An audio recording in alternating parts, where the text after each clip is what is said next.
नमस्कार दोस्तों, बहुत बहुत स्वागत है आप सभी का गवर्नमेंट एजुकेशन में। मेरा नाम है जितेंद्र, आप सभी का स्वागत करता हूं। तो दोस्तों, हम आगे के क्वेश्चन डिस्कस करते हैं जिसमें हम जीके के क्वेश्चन देख रहे हैं और जो आपके मध्य प्रदेश पुलिस कांस्टेबल के लिए काफ़ी इंपॉर्टेंट क्वेश्चन है। और साथ में जो एडिशनल इन्फॉर्मेशन बताता हूं तो उसको ज़रूर आप ध्यान में रखा करें, काफ़ी इम्पोर्टेंट है वो। ओके, तो चलिए हम स्टार्ट करते हैं। और इसमें हम जो है वो ग्वालियर संभाग के दो जिले देखेंगे, गुना और अशोकनगर। बाकी अगर आपने पिछले वीडियो नहीं देखे तो वहाँ पर मैंने चंबल संभाग जो है वो डिस्कस करते हैं, और ग्वालियर संभाग के ग्वालियर, दतिया, शिवपुरी, तो इन जिलों को जो है मैं डिस्कस कर चुका हूँ। अगर आपने पिछले वीडियो नहीं देखे तो यहाँ पर एक आई का बटन आ रहा होगा, उस पर क्लिक करके देख सकते हो, या आपको प्लेलिस्ट मिल जाएगी, जाओगे तो वहाँ पर सारे कुछ वीडियो आपको से एक साथ मिल जाएंगे। तो चलिए हम स्टार्ट करते हैं, पहले क्वेश्चन देखेंगे।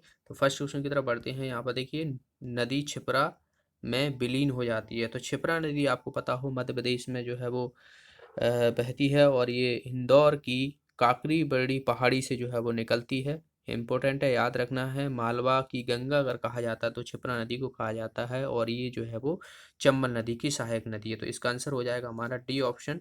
ठीक है, बाकी और कुछ चीज़ें ऐसा बताना चाहूँगा। उज्जैन जो है बसा हुआ है छिपरा नदी के किनारे, जहाँ पर जो है वो कुंभ का मेला लगता है। कुंभ का मेला लगता है 2016 में लगा था, अब जो है वो 12 साल बाद लगेगा। यानी 12 साल की बात की जाए तो 2028 में जो है वो उज्जैन में कुंभ का मेला लगेगा। ठीक है, मालवा बाकी बात की जाए तो जो छिपरा नदी है उसकी एक सहायक नदी है खान नदी, तो इसको भी याद रखना है। ठीक है, खान नदी जो है वो छिपरा की सहायक नदी है, और छिपरा नदी जो है वो चंबल की सहायक नदी है। तो इनको आपको याद रखना है।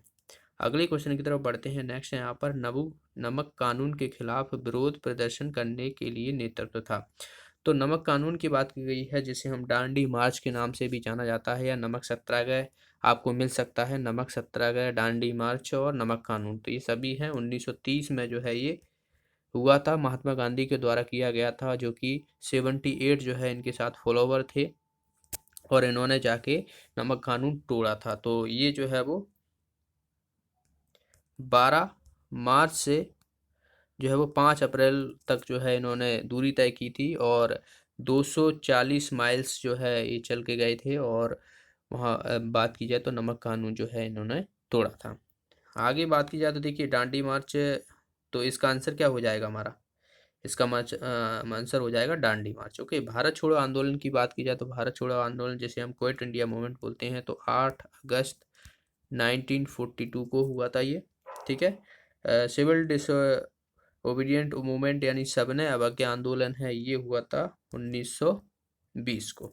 ओके, याद रखना है। ठीक है, चलिए अगला क्वेश्चन देखते हैं।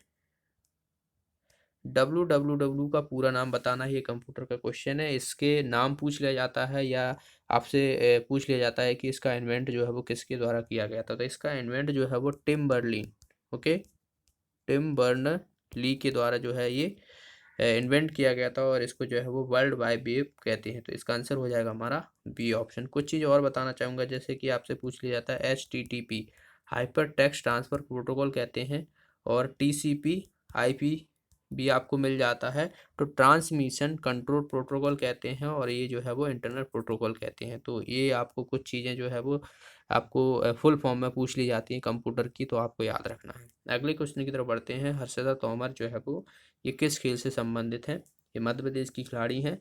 तो हर्षदा तोमर जो है ये सीलिंग से संबंधित है। तो इसका आंसर हो जाएगा हमारा बी ऑप्शन,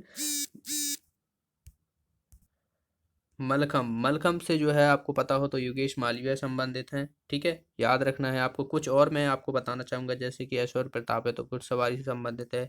नित्यता जैन, ओके, ये कैसे चेस से संबंधित हैं। मुस्कान किरार की बात की जाए तो तीरंदाजी से संबंधित है। चिंकी यादव जो है वो शूटर हैं। ठीक है, तो इनके आपको याद नाम रखना है। अगले क्वेश्चन की तरफ बढ़ते हैं। भारत में सबसे बड़ा पोत प्रांगण कौन सा है? ठीक है, पोत प्रांगण कौन सा है? तो यहाँ पर देखिए, सबसे पहले आपको पता होना चाहिए कि ये होता क्या है। ठीक है, तो ये जो है वो शिपयार्ड होता है, जहाँ पर जो शिप रहते हैं, शिप को बिल्ड किया जाता है, मेंटेनेंस किया जाता है उनको। ठीक है, ये फैसिलिटी जो है सब वहीं पे प्रोवाइड होती है, और ये भारत का सबसे बड़ा जो है वो है कोचिन शिपयार्ड। ओके, तो इसका आंसर हो जाएगा ये ऑप्शन। ये कहाँ पर है? केरल में। ठीक है, अगले क्वेश्चन की तरफ बढ़ते हैं। नेक्स्ट है काशी की राजधानी थी। तो काशी की राजधानी आपको पता हो तो राजधानी के बारे में आपको सारी चीज़ें पता होना चाहिए। अलग अलग जगह है कि जैसे कि अवंती जो है वो किसकी हुई थी, तो काशी जो थी वो वाराणसी की थी। तो इसका आंसर हो जाएगा हमारा बी ऑप्शन। ठीक है, कुछ और मैं आपको बताना चाहूँगा, जैसे कि अंग की क्या थी, अंग की थी चंपा। ठीक है, मगध की राजगृह थी वत्स, वत्स की कौशाम्बी। ओके, वत्स की कौशाम्बी थी। अवंती की उज्जैन या महेश्वरी मिल जाएगी आपको। पांचाल की काम्पिल थी। कुरु, कुरु की इंद्रप्रस्थ, तो जो दिल्ली वाला क्षेत्र है वो इंद्रप्रस्थ के नाम से पहले जाना जाता था। और गांधार जो थी वो तक्षशिला की थी। ठीक है, तो इन सभी को आपको याद रखना है। अगले क्वेश्चन की तरफ बढ़ते हैं। नेक्स्ट यहाँ पर भीमबेटका गुफाएं इसलिए प्रसिद्ध हैं। तो आपको पता हो तो जो मध्य प्रदेश की साइट है, यूनेस्को की विश्व धरोहर में इसको शामिल किया गया था 2003 में। ये रायसेन जिले में पड़ती हैं और ये जो है वो शैल चित्रों के लिए जानी जाती है। तो इसका आंसर हो जाएगा हमारा सी ऑप्शन। मध्य प्रदेश में जो है ये रायसेन में दो जो है वो यूनेस्को की विश्व धरोहर में शामिल की गई है। एक तो हो गया हमारे भीमबेटका और दूसरी है सांची के स्तूप। ठीक है, जो कि अशोक के द्वारा जो है वो निर्माण किया गया था और 1989 में जो है इसको यूनेस्को की विश्व धरोहर में शामिल किया गया था। और एक और याद रखना है, जो खजुराहो जो है, खजुराहो ये कहाँ है, छतरपुर में है, छतरपुर में है। और इनको भी जो है वो यूनेस्को की विश्व धरोहर में शामिल किया गया था 1986 में। इनके डेट भी याद रखना है, ईयर जो है वो याद रखना है आपको, जो कि ये चंदेल शासकों द्वारा जो है वो बनवाया गया था। अगले क्वेश्चन की तरफ बढ़ते हैं। नेक्स्ट यहाँ पर, इस राजा ने कलिंग युद्ध के पश्चात बौद्ध धर्म को अपनाया था। तो कलिंग युद्ध आपको पता हो तो 261 में जो है वो हुआ था और कलिंग के राजा के खिलाफ जो है वो अशोक ने जो है लड़ा था और वहाँ पर काफ़ी लोगों को जो है वो मार दिया गया था। तो वहाँ से जो है वो सम्राट अशोक का जो है वो हृदय परिवर्तन हुआ और उन्होंने जो है वो बौद्ध धर्म की जो है अपना लिया था। बौद्ध धर्म दरअसल जो है वो एक उपगुप्त उपगुप्त नामक बौद्ध भिक्षु था। तो उन्होंने जो है वो इनको बौद्ध धर्म की दीक्षा दी थी। ठीक है, याद रखना है। अशोक जो थे वो अवंती के राज्यपाल थे। ठीक है, इनका उल्लेख, अशोक का जो उल्लेख है वो 13वें शिलालेख में मिलता है। टोटल जो शिलालेख हैं अशोक के वो कितने हैं, 14 हैं। और 14 में से जो 13वां शिलालेख है उसमें जो है वो अशोक का जो है वो बताया गया है, कलिंग के बारे में बताया गया है, युद्ध के बारे में। और इन्होंने बौद्ध धर्म जो है वो अपना लिया था, बौद्ध धर्म की दीक्षा ली दी थी। और इनके दो पुत्र थे, महेंद्र और सांग्यमित्र करके नाम जो है, दो पुत्र थे। उन्होंने जो है वो कहा था अशोक ने कि बौद्ध धर्म का जो है वो प्रचार करना है। और ये जो है वो श्रीलंका जाकर जो है इन्होंने बौद्ध धर्म का प्रचार प्रसार किया था, इनके दो पुत्रों ने। ठीक है, अगले क्वेश्चन की तरफ बढ़ते हैं। यहाँ पर कि भारत का न्यायवादी राष्ट्रपति के तहत नियुक्त किया जाता है। तो भारत का जो अटॉर्नी जनरल होता है वो प्रेसिडेंट नियुक्त करता है। और प्रेसिडेंट नियुक्त करता है वो कौन से आर्टिकल के थ्रू, 76 आर्टिकल के थ्रू। ठीक है, इंपॉर्टेंट है, याद रखना है 76। और जो प्रेसिडेंट के आर्टिकल होते हैं वो 52 से लेकर 62 के बीच में होते हैं। जिसमें बात की जाए तो कुछ आपको इम्पोर्टेंट याद रखना है, जैसे कि 61 जो है वो यहाँ पर इम्पीचमेंट की बात की गई है। ठीक है, 72 में क्षमादान की बात की गई है। सैलरी जो होती है वो राष्ट्रपति की 5 लाख रहती है। इम्पोर्टेंट है, याद रखना है। सेना का सर्वोच्च जो अध्यक्ष रहता है वो प्रेसिडेंट ही रहता है। और यहाँ पर देखिए 140 आर्टिकल दिया हुआ, 148 आर्टिकल। तो ये केज जो भारत का नियंत्रक और महालेखा परीक्षक होता है वो 148 आर्टिकल के अंतर्गत आता है। तो इसे भी याद रखना है। अगले क्वेश्चन की तरफ बढ़ते हैं। मध्य प्रदेश की प्रथम महिला राज्यपाल कौन थी? मध्य प्रदेश की प्रथम महिला राज्यपाल थी, ये थी सरला ग्रेवाल। तो इसका आंसर हो जाएगा ए ऑप्शन। इंपॉर्टेंट है, याद रखना है। और सीएम अगर आपसे पूछ लिया मध्य प्रदेश की प्रथम महिला सीएम कौन थी, उमा भारती थी। ठीक है, तो याद रखना है। भारत की पहली अगर आपसे पूछ लिया जाए गवर्नर कौन थी, सरोजिनी नायडू थी। याद रखना है, ओके, इंपॉर्टेंट है। चलिए अगला क्वेश्चन देखते हैं। नेक्स्ट है यहाँ पर भारत में राज्यों की संख्या पूछी गई है। बहुत ही आसान सा क्वेश्चन है। तो अभी आपको करंट में याद रखना है कि 28 जो है वो राज्य हैं और 8 जो है वो केंद्र शासित प्रदेश हैं। इम्पोर्टेंट है, याद रखना है। 28 राज्य और 8 केंद्र शासित प्रदेश है। अगले क्वेश्चन की तरफ बढ़ते हैं। अगर आपसे इसका जो है वो अनुसूची पूछ लिया जाए कि जो राज्यों की बात कौन सी अनुसूची में कही गई है, तो ये आपसे क्वेश्चन पूछा जा सकता है। ठीक है, तो ये जो है वो अनुसूची की बात की जाए तो जो पहली अनुसूची है उसमें बात की गई है राज्यों के बारे में। चलिए अगला क्वेश्चन देखते हैं कि पश्चिमी नौसेना कमांड का मुख्यालय कहाँ है। तो पश्चिमी जो इस तरफ का जो है भारत में जो है ये मुंबई है, और मुंबई को जो है वो पश्चिमी नौसेना कमांड का हेडक्वार्टर है। इसका आंसर हो जाएगा हमारा सी ऑप्शन। अगले क्वेश्चन की तरफ बढ़ते हैं। नेक्स्ट यहाँ पर ताजमहल किस मुगल राजा के द्वारा जो है वो बनवाया गया था। बहुत ही आसान सा क्वेश्चन है। ताजमहल जो है वो शाहजहां ने बनवाया था। उन्होंने मुमताज की याद में जो है बनवाया था। तो मुमताज से ताजमहल कर दिया गया था। मुमताज से ताज लेके नहीं, और ताजमहल जो है वो बना दिया गया था। मुमताज महल की जो है वो 1631 में मृत्यु हो गई थी, और उसके बाद जो है वो 1632 से लेकर नहीं 53 के बीच में जो है वो ताजमहल का निर्माण करा दिया गया था शाहजहां द्वारा। बाकी और भी जो लाल किला है, जामा मस्जिद है, तो इसका निर्माण भी जो है वो शाहजहां ने करवाया था।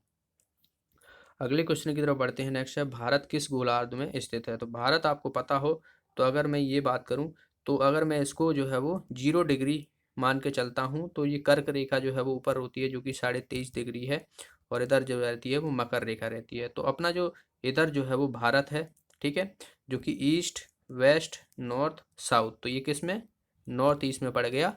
ठीक है, तो इसका देखिए उत्तर और पूर्वी में, तो उत्तर पूर्वी इसका आंसर हो जाएगा। ये देखिए यहाँ पर ये वाला फर्स्ट ऑप्शन जो है इसका आंसर हो जाएगा। बाकी आपको इसके अक्षांश भी याद रखना है, जैसे कि उत्तरी अक्षांश जो है वो 8 डिग्री 4 मिनट से 37 डिग्री 6 मिनट उत्तरी अक्षांश है, और जो पूर्वी अक्षांश है 68 डिग्री 7 और 97 डिग्री 25 ये पूर्वी अक्षांश है।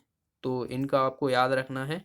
ठीक है, बाकी कुछ चीज़ और बताना चाहूँगा भारत के बारे में। भारत की जो टोटल स्थलीय सीमा है, देखिए ये अगर मैं इसको इस तरीके से जो है ये मैप बनाता हूँ तो इस तरफ की जो है वो स्थलीय सीमा लगी हुई है, इधर तो जो है वो समुद्र से जो है वो लगा हुआ है। तो ये वाली जो स्थलीय सीमा है वो कितनी है, 15,106 किलोमीटर है। और जो ये वाली जो समुद्र से सीमा तटीय की हम बात करें, जलीय सीमा की बात करें, तो 7516 जो है किलोमीटर जो है ये वाली है। टोटल एरिया जो है वो भारत का 32,87,263 है वर्ग किलोमीटर, याद रखना है। और जो देश आता है, देशों में सबसे अगर हम बात करें इंडिया का जो है वो 7वां स्थान आता है एरिया में, और जनसंख्या में जो है वो दूसरा आता है। चीन जो है वो पहले नंबर पे, और जनसंख्या में जो है वो दूसरे नंबर पे आता है, जो कि 17.5% जो है वो टोटल पॉपुलेशन की हम बात करें पूरे वर्ल्ड की, तो 17.5% जो हिस्सा है वो इंडिया का है। अगले क्वेश्चन की तरफ बढ़ते हैं। भाखड़ा नांगल परियोजना इस नदी पर है। तो भाखड़ा नांगल परियोजना ये सतलज नदी पर है, और ये कहाँ पर है, हिमाचल प्रदेश में। ठीक है, एचपी में, हिमाचल प्रदेश में। महानदी पर जो है वो हीराकुंड बांध बना हुआ है जो बड़ा है, उड़ीसा में है। काफ़ी क्वेश्चन पूछ जाता है, उड़ीसा में है, याद रखना है आपको।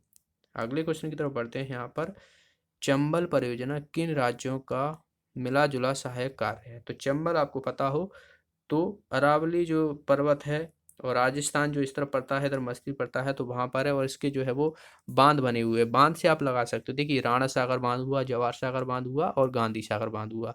तो जो राणा सागर बांध है और जवाहर सागर बांध है, तो राणा सागर बांध जो है रावत भाटा में पड़ता है, रावत भाटा जो कि राजस्थान में है। और जवाहर सागर बांध ये कहाँ पड़ता है, कोटा में पड़ता है। गांधी सागर मंदसौर पे पड़ता है। तो आप समझ सकते हो कि राजस्थान और मध्य प्रदेश का जो है ये सहयोग करता है चंबल नदी जो परियोजना है। ठीक है, 3 ही परियोजना है, इस पर इम्पोर्टेंट है, याद रखना है।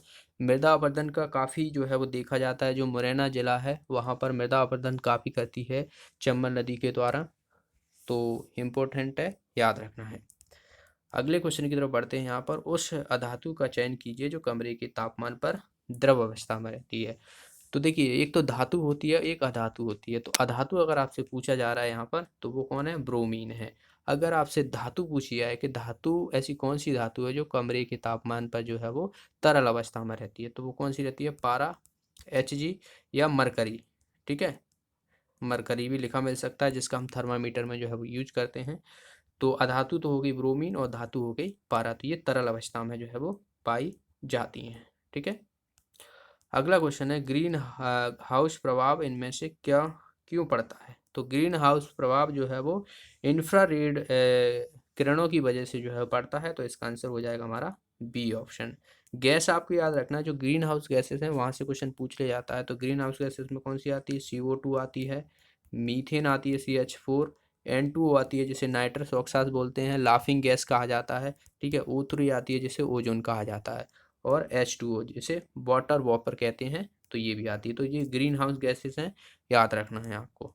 अगले क्वेश्चन की तरफ बढ़ते हैं। विद्युत उपकरणों और ज्वलनशील पदार्थों से युक्त अग्नि को बुझाने के लिए सर्वश्रेष्ठ अग्निशामक होगा, यानी अगर कहीं पे आग लगी हुई है और उसको जो है बुझाना है, तो सबसे बेस्ट जो है वो कंपोनेंट या बात की जाए तो किससे आप बुझाओगे, तो वो क्या होगा, कार्बन डाइऑक्साइड। कार्बन डाइऑक्साइड आपको पता हो तो कार्बन डाइऑक्साइड अगर कहीं उपस्थित है तो वहाँ पर जो है वो कोई भी आग नहीं जलती है। ठीक है। जैसे कि आप देखोगे तो मोमबत्ती है, मोमबत्ती को आप वैसे खुले में जला सकते हो, लेकिन अगर आप इसके ऊपर ग्लास रख दोगे तो वो बुझ जाएगी, क्योंकि ऑक्सीजन नहीं मिलेगी वहाँ पर उसे, तो इसीलिए वो बुझ जाती है। कार्बन डाइऑक्साइड जो है वहाँ पर प्रेजेंट हो जाती है, तो इस वजह से जो है वो बुझ जाएगी। अगले क्वेश्चन की तरफ बढ़ते हैं। नेक्स्ट यहाँ पर निम्न में से किस प्रकार की मृदा के कणों का आकार सबसे छोटा होता है। तो बहुत ही आप कॉमन सेंस यूज कीजिए कि जो सबसे महीन होगी, बिल्कुल बारीक होगी, जिसे हम चिकनी माटी बोलते हैं, ठीक है, तो वही जो है वो मृदा होगी जिसके कण जो है वो सबसे बारीक रहते हैं। तो चिकनी मृदा, क्ले जिसे बोलते हैं, तो इसका आंसर हो जाएगा हमारा सी ऑप्शन। ओके। तो ये थे 20 क्वेश्चन।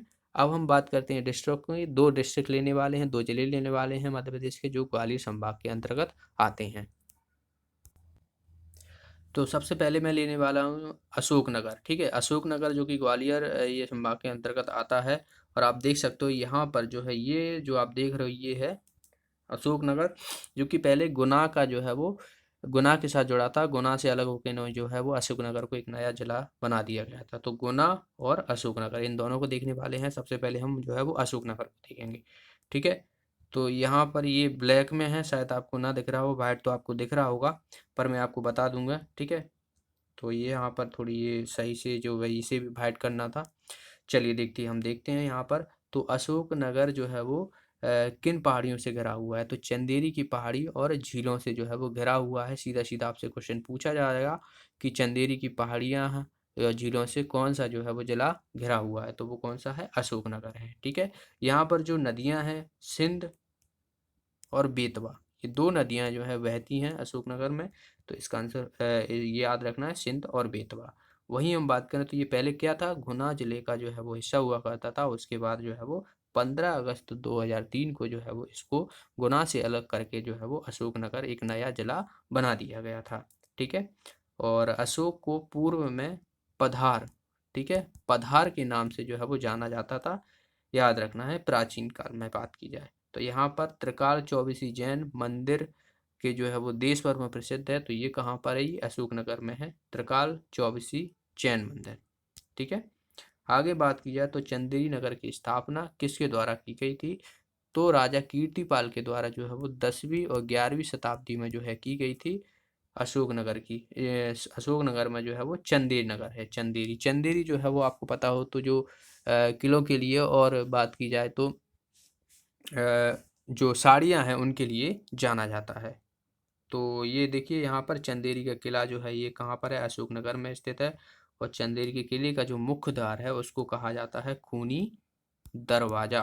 ठीक है। सीधा सीधा डायरेक्ट क्वेश्चन पूछ लिया जाता है कि जो चंदेरी का किला है उसके दरवाजे को क्या कहा जाता है, तो खूनी दरवाजा कहा जाता है। आगे हम बात करें तो चंदेरी का जो है मैंने बताया कि जैसे कि यहाँ के जो किले हैं, साड़ियाँ हैं, तो इनके लिए जो है वो प्रसिद्ध है। खासकर जो चंदेरी की साड़ियाँ हैं उनके लिए जाना जाता है। आगे बात की जाए तो शिव संप्रदाय का चंदन मठ जो है यहाँ पर स्थित है अशोकनगर में। याद रखना है, शिव संप्रदाय चंदन मठ। आगे बात की जाए तो प्राचीन जो है इसको किस नाम से जाना जाता था। तो जो चंदेरी है उसको चंद्रगिरी के नाम से हम जानते थे पहले, प्राचीन काल में। आगे बात की जाए तो प्रदेश में पहली जो जेल खुली खुली जेल थी वो अशोकनगर में ही मूंगावली में स्थापित की गई। ठीक है। और चंदेरी के किले में जो बना है जौहर कुंड, जिसमें जो है वो 800 राजपूत रानियां ने जो है अग्निकुंड में जो है वो जलकर भस्म हो गई थी जब बाबर ने आक्रमण किया था। ठीक है, तो वहां पर जो है वो जौहर कुंड है जिसमें 800 राजपूत रानियों ने जो है वो अपने आप को भस्म कर लिया था अग्निकुंड में जलकर। आगे यहाँ के धार्मिक स्थल की बात की जाए तो कदवाया मंदिर है, जैन तीर्थ है, ठीक है, यू युवोन जी है और जामा मस्जिद है। तो ये भी याद रखना है आपको। चंदेरी के किले का निर्माण जो है वो राजा नरेश कीर्तिपाल के द्वारा 11वीं शताब्दी में जो है वो करवाया गया था। और यहाँ पर नौखंडा महल है। देखिए, सतखंडा महल आपसे पूछ लिया तो वो दतिया में है। नौखंडा महल की बात की जाए तो ये अशोकनगर चंदेरी में पड़ता है। जौहर कुंड हुआ, हवा महल हुआ, तो ये सब जो है यहीं पर है। चंदेरी में स्थित है कौशल महल का निर्माण जो है वो किसके द्वारा करवाया था? महमूद खिलजी के द्वारा। किसका? कौशल महल का। आगे बात की जाए तो करेला माता सीता एवं लव कुश मंदिर जो है वो अशोकनगर में है और यहाँ पर जो है वो मेला भी लगता है। ठीक है, तो ये सब यहीं पर है। तो बात की जाए तो ये था अशोकनगर। इसमें ज़्यादा इन्फॉर्मेशन नहीं थी। इसमें आपको याद रखना है, देखिए कौन कौन सी पहाड़ियों से घिरा हुआ है। ठीक है, यहाँ पर जो किले हैं किस लिए फेमस है, यहाँ पर जो चंदेरी के बारे में इंफॉर्मेशन है वही आपसे डायरेक्ट क्वेश्चन पूछ ले जाते हैं। ठीक है, तो चंदेरी के बारे में जो चीज़ें मैंने बताई हैं, यहाँ का किला किसके द्वारा बनवाया गया था, ठीक है, जामा मस्जिद हुआ, यहाँ के तीर्थ स्थल हुए, जौहरकुंडा, नौखंडा महल, तो यहाँ से सीधा सीधा जो है वो क्वेश्चन पूछ ले जाते हैं। अब हम बात करेंगे यहाँ के गुना गुना के बारे में। ठीक है, तो गुना आप देखोगे यहाँ पर है ये गुना। ठीक है, ये यहाँ से ये मालवा लग जाता है और इधर जो है ये चंबल लग जाता है। ठीक है, तो अब हम बात करने वाले हैं गुना की। तो गुना जो कि ग्वालियर संभाग के अंतर्गत आता है, जो कि मालवा का प्रवेश द्वार कहा जाता है, मालवा का और चंबल का। ठीक है, दोनों ही आपसे पूछा जाता है चंबल का प्रवेश द्वार किसे कहते हैं या मालवा का प्रवेश द्वार किसे कहते हैं, क्योंकि आप देखोगे यहाँ पर, आप मैप में देखिए, इधर जो है ये चंबल संभाग लग जाता है। ठीक है, ये वाला जो है वो ये चंबल संभाग के अंतर्गत आता है। तो यहाँ से चंबल संभाग की तरफ भी चले जाते हैं और इधर जो है वो ये मालवा का लग जाता है। तो गुना चंबल और मालवा का दोनों का ही जो है वो प्रवेश द्वार कहा जाता है गुना को। 18वीं शताब्दी में यहाँ पर जो है वो मराठा सेनापति रामोजी राव सिंधिया ने जो है यहाँ पर आधिपत्य आ गए थे। तो यहाँ पर जो है इनके द्वारा राज किया गया था गुना में। और यहाँ पर भू उपग्रह दूर संचार अन्वेषण केंद्र स्थित है। सीधा सीधा डायरेक्ट क्वेश्चन पूछ लिया जाता है कि भू उपग्रह दूर संचार अन्वेषण केंद्र कहाँ स्थित है, तो ये है गुना में। ठीक है, यहाँ पर जो नदियाँ हैं खासकर पार्वती, सिंध, कूनो, घोड़ा पछाड़, ये जो है वो खासकर यहाँ की नदियाँ हैं। गुना जिले को जो है वो मालवा का प्रवेश द्वार और चंबल का प्रवेश द्वार, जैसे कि मैं बता चुका हूँ, ये दोनों ही जो है वो कहा जाता है। यहाँ पर जो है वो तेजा जी का मेला लगता है, इंपॉर्टेंट है, याद रखना है। तेजा जी का मेला जो है वो गुना में लगता है। गुना में स्थित यहाँ पर बंजरगढ़ का किला जो है वो 8वीं शताब्दी में मराठा शासकों द्वारा जो है वो बनवाया गया था। तो क्या बंजरगढ़ पे जो है स्थित है गुना, जो कि 18वीं शताब्दी में बनवाया गया था। यहाँ के धार्मिक स्थल की बात की जाए तो पंचमुखी हनुमान आश्रम है, क्राइस्ट किंग चर्च है, जैन मंदिर है, महावीर भगवान की मूर्ति, बजरंग बली का प्रसिद्ध मंदिर और कुंभ राज और राघोड़गढ़ आदि जो है यहाँ के धार्मिक स्थल हैं।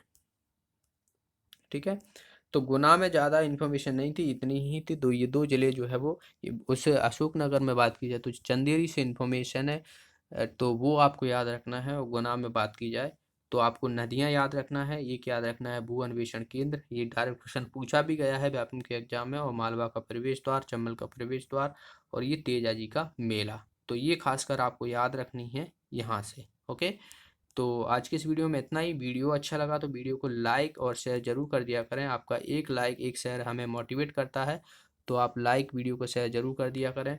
और जो भी साथी नए हैं चैनल को सब्सक्राइब कर लेना और साथ में एक बेल आइकन बन के आएगी, उस पर भी क्लिक कर लीजिएगा, जिसके माध्यम से आपको वीडियो का नोटिफिकेशन मिलता है। तो मिलते हैं अगली वीडियो में। Thanks for watching the video. Have a nice day.